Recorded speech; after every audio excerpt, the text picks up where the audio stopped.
Kumusta kayo? Masaya akong makasama ulit kayo sa programa natin. May ilang update akong sasabihin sa inyo at isang magandang interview ang mapapanood natin.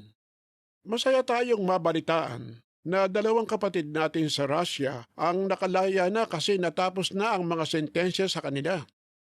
Noong July 19, 2023, pinalaya na si Brother Yuri Savelia na 69 years old. Mahigit 4.5 years siyang nakakulong. Napakaraming mga kapatid ang sumalubong sa kanya pagkalaya niya. Masaya tayo para sa kanya at sa mga kapamilya niya. Tapos noong July 26, 2023, pinalaya na si Brother Sergey Klimov pagkatapos ng mga 5 taong pagkabilanggo. Excited siyang sinalubong ng mga kapamilya at mga kaibigan niya. Masaya kami para sa inyong lahat.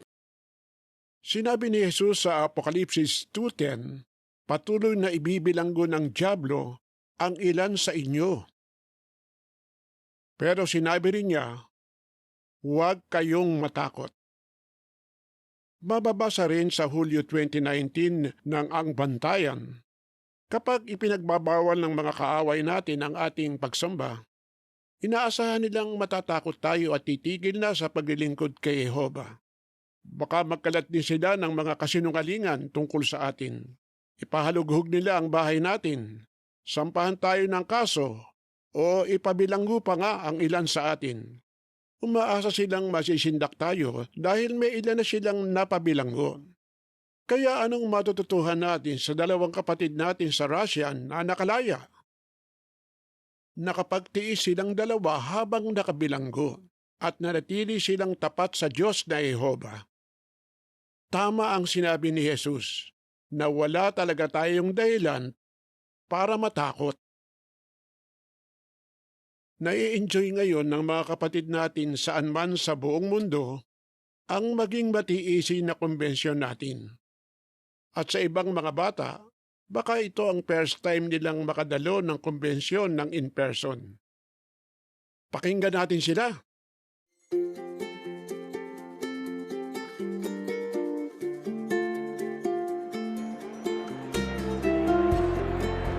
Ang saya-saya ko po ngayon kasi nandito ako sa convention at nakikita ko silang lahat. Gusto ko po na nandito ako sa konbensyon kasi nakikita ko yung mga kapatid. Gusto ko pong magpa-picture sa mga bago kong kaibigan. Tuwan-tuwa po ako na nakadalo ako ng konbensyon kasi nayayakap ko po ang mga kapatid. At yung mga kanta po, na-enjoy ko rin. Tinulungan ko po maglinis yung mga kaibigan ko sa congregation. Ang saya-saya po. Nandito po lahat ng kapamilya at mga kaibigan ko kasi mahal po namin si Jehovah. Mas gusto ko po na nandito ako kasi nakikita ko yung mga video at lahat ng mga kapatid. Mas maganda po talaga ang in-person. Mas marami po akong natututuhan at mas nakakapag-focus po ako kaysa sa bahay. Mas gusto ko pong nandito ako sa convention kaysa panoorin ko lang to sa TV.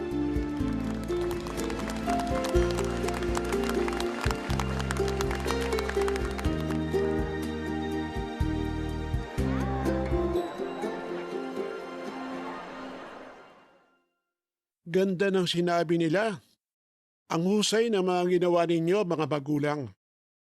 Naaalala namin yung ginawa ni Jose at Maria sa mga pagsisikap na ginawa ninyo para maisama yung mga maliliit nyong anak sa kumbensyon.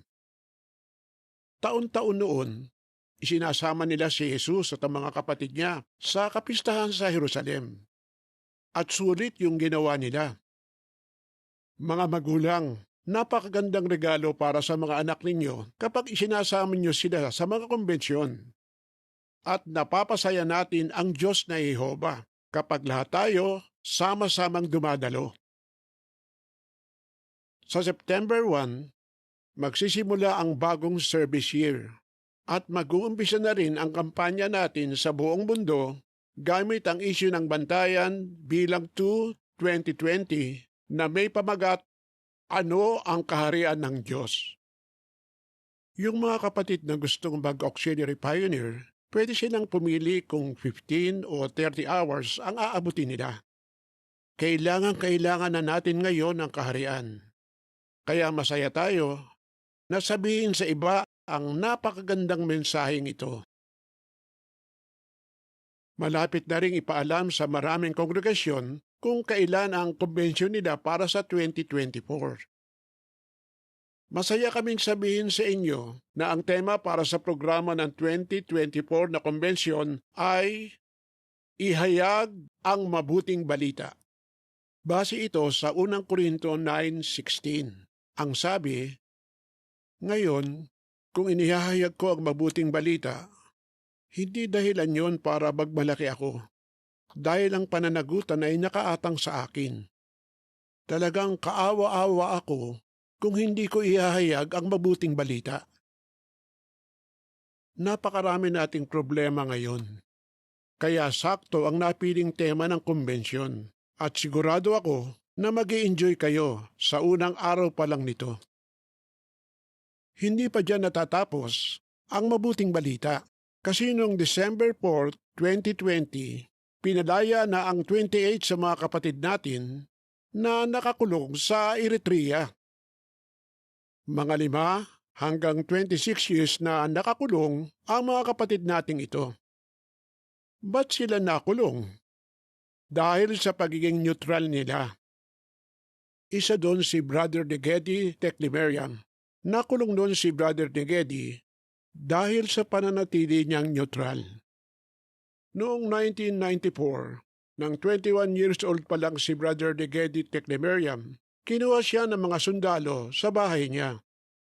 26 years siyang nakulong sa 2 magkaibang bilangguan, kasama sina Brother Paulos Iyasu at Isaac Mogus. Mula nang makalaya sila sa bilangguan noong 2020, nabautismohan na si Isaac at patuloy silang tapat na naglilingkod ngayon sa Diyos na Jehova. Sa mapapanood nating video interview, pansinin kung ano ang nakatulong kay Brother Negedi para manatiling tapat. Noong September 17, 1994, mga alauna ng madaling araw, may 3 sundalo na dumating. Di na ako nakapagsalita. Di na rin ako nakapagpalit ng damit. Sabi ni nanay, kasama mo si Jehova. Kaya lakasan mo ang loob mo, anak. Basta manatili kang tapat sa kanya, iingatan ka niya. Yun ang paulit-ulit na sinabi ni nanay bago kami magkalayo. Isang military training camp ang Sawa. Malaking kampo yon na may maliit na bilangguan sa loob. Pero mas malala pa sa bilangguan yon. Parang hindi tao yung pagtrato nila sa mga dinadala doon. At dahil gawa sa yero yung kwarto, sobrang init talaga doon pag-araw. Wala kaming higaan. Kaya sa sahig kami natutulog at wala ring ventilasyon doon. Konti lang yung binibigay na pagkain ng gobyerno. Tinapay, tuyong beans, minsan sabaw. Sa kulungan, tinatali kami at pinagmamalupitan ng mga gwardya at binubugbog. Sa pilitan nila kaming pinagtatrabaho hanggang sa mapagod kami. Kasi gusto nila kaming sumuko at gawin ang gusto nila. Sa loob ng 23 years na nasa Sawa ako, yung pinakamahirap ay yung hindi ka basta-basta makakaihi o makakapagbawas kapag kailangan. Kailangan pa kasi naming magpaalam. Tapos laging may isang sundalo na nakatingin at nagbabantay sa amin. Wala kasi kaming banyo. Parang wala na kaming kapag-apag-asa noon na makalaya. O humarap at dinggin kami sa korte. Hinihintay na lang nila kaming mawala ng katinuan o mamatay na lang nang hindi na ipapagamot. Ang isang nakatulong sa akin na maging matatag at manatiling tapat ay yung teksto noong araw na arestuhin nila ako. Yung Juan 16:33. Sabi doon, daranas kayo ng kapighatian sa sanlibutan, pero lakasan ninyo ang inyong loob. Naging malaking pampatibay ang tekstong ito sa amin ng mga nakakulong, pati na rin sa mga kapatid sa labas. Naalaala ko noon, dinala ko ng mga sundalo sa isang lugar at pinaghukay. Tapos pinapili nila ako. Sabi nila, ang dami na naming ginawa sa'yo, pero ang tigas mo pa rin. Pinapapatay ka na ng gobyerno. Kaya mamili ka. Mag-uuniforme at magsusundalo ka, gaya ng iba. O kung sasabihin mo pa rin, sa kaharian ng Diyos lang ako maglilingkod, ililibing ka namin dito ng buhay. At yun nga, Ibinaon nila ako sa hukay. Yung ulo ko, yun lang ang iniwan nilang nakalitaw sa lupa. Tapos tirik na tirik yung araw. Maghapon akong nakabilad sa init.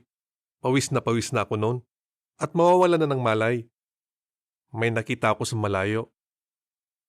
Isang kotse na may sakay na militar. Tingin ko nakita nila yung ulo ko habang nakabaon ako sa lupa.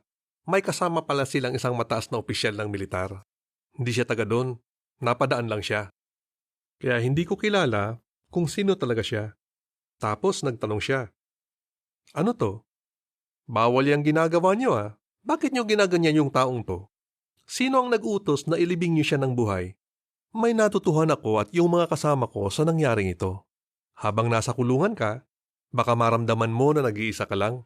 Pero kapag mananatili kang tapat kay Jehovah, makakaasa kang tutulungan ka niya. Kitang-kita ko na natupad sa amin yung sinasabi sa Roma 8:35 hanggang 39. Tinulungan kami ng Diyos na Jehovah. Talagang walang makakapaghiwalay sa atin sa pag-ibig niya.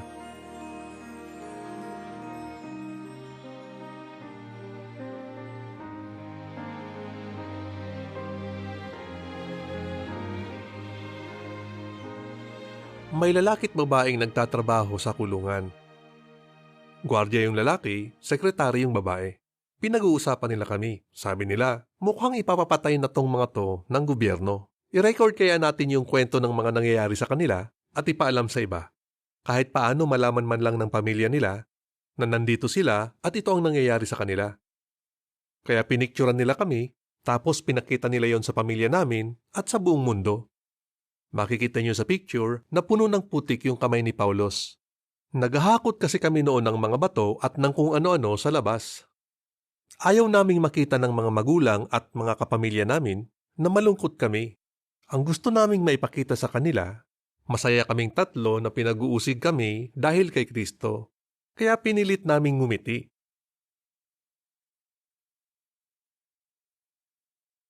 Panalangin talaga ang nakatulong sa amin nung nakakulong kami. Lalo na nung unang mga taon namin, wala kaming Biblia o anumang publikasyon, kaya wala kaming espiritual na pagkain. Ang magagawa lang namin, manalangin. Naalala ko nung una, pinapanalangin ko kay Jehovah na sana makalaya kami. Pero binago ko rin yun nung sumunod na mga taon. Ang pinapanalangin ko na, sana tulungan ako ni Jehovah na makapagtiis ako sa bilangguan.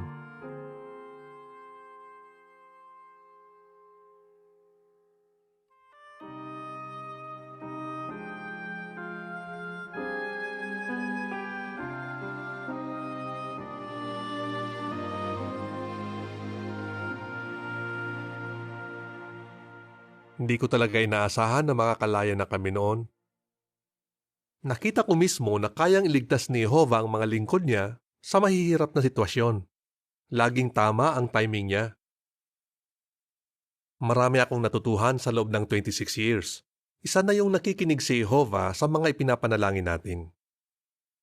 At malaking pribilehyo na pag-usigin tayo para sa pangalan niya. Di natin alam kung ano ang mangyayari bukas o kung ano ang magbabago. Kaya wala ring mangyayari kung matatakot tayong makulong o matatakot sa pag-uusig.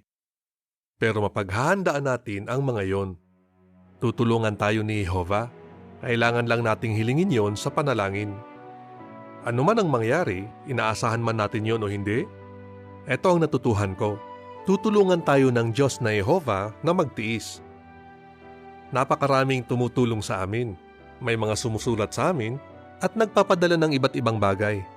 Napatibay din kami sa mga panalangin ng mga kapatid sa buong mundo, kahit yung mga bata na hindi mabigkas yung mga pangalan namin. Kaya sana mga kapatid, patuloy niyong ipanalangin yung mga nakakulong pa rin ngayon.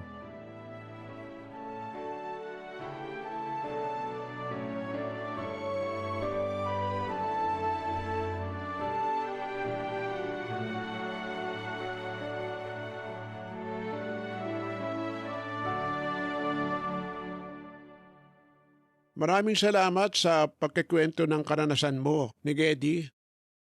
Talagang napatibay kami nang malaman namin kung paano ka tinulungan ni Jehovah sa harap ng kalupitan na pinagdaanan mo. Magandang halimbawa ka ng katapatan at mahal na mahal ka namin dahil dyan. Siguradong hindi lang ako ang magsasabi na ipinanalangin ka namin ng napakaraming beses sa loob ng 26 years na nakakulong ka at ang iba pang mga kapatid sa iba't ibang bilangguan sa Eritrea. At patuloy naming ipinapanalangin ang 32 na mga kapatid sa Eritrea na hanggang ngayon nakakulong pa rin dahil sa pananampalataya nila. Ano ang ilan sa mga aral na matututuhan natin sa interview kay Ligeti? Pansinin ang mga ito. Ang una, basahin ang daily text araw-araw. Pangalawa, manalangin sa Diyos na Jehova at umasa sa Kanya. At pangatlo, pwede tayong maging masaya kahit pinag-uusik. Masayang-masaya kaming sabihin sa inyong lahat mga kapatid na magiging available sa hinaharap ang full interview kay Ligeti sa jw.org. Kapag pinag-iisipan natin yung pinagdaanan ni Ligeti, naaalala natin ang lahat ng mga kapatid na nakakulong o pinag-uusig ngayon dahil sa kanilang pananampalataya.